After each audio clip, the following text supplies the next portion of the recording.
আমি যুদ্ধের ময়দান থেকে ক্ষুধার যন্ত্রণায় বাড়িতে আসি নাই।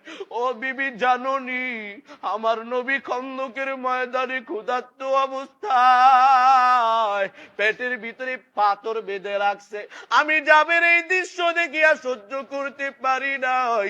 আমি জাবের জানি আমার ঘরে তেমন খাবার নাই, তবে বিবি বলো আমার ঘরে কি পরিমাণ খাবার আছে।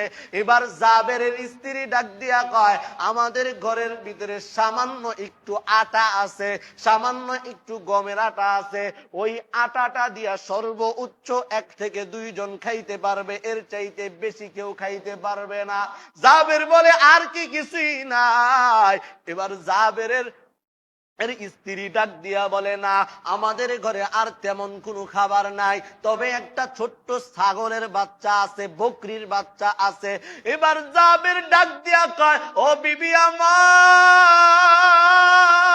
তুমি যদি মনে কিছু না নাও, আমার ঘরের ভিতরে রহমাতুল্লিল আলামিন আজকে মেহমানদারি করব। বিবি বলেন, না না আমার কোনো সমস্যা নাই, আমার নবী আমার ঘরে আসবে, আমার মতো বড় কপালওয়ালা আর কেউ নাই, আমার মতো বড় ধন্য আর কেউ নাই।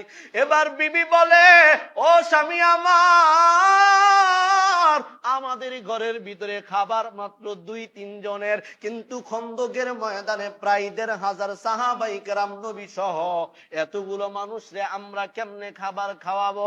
এবার জাবেরের বিবি ডাক দিয়া কয়, ও স্বামী আমার, আপনি সবাইরে দাওয়াত দিয়েন না, আপনি যান জলদি করিয়া খন্দকের ময়দানে যান, যায় আমার নবীর কানে কানে যাইয়া দাওয়াত দেন, আজকে দুপুর বেলায় আমার ঘরে আমার নবীর দাওয়াত, সাহাবায়ে কেরামরা যেন না শুনে।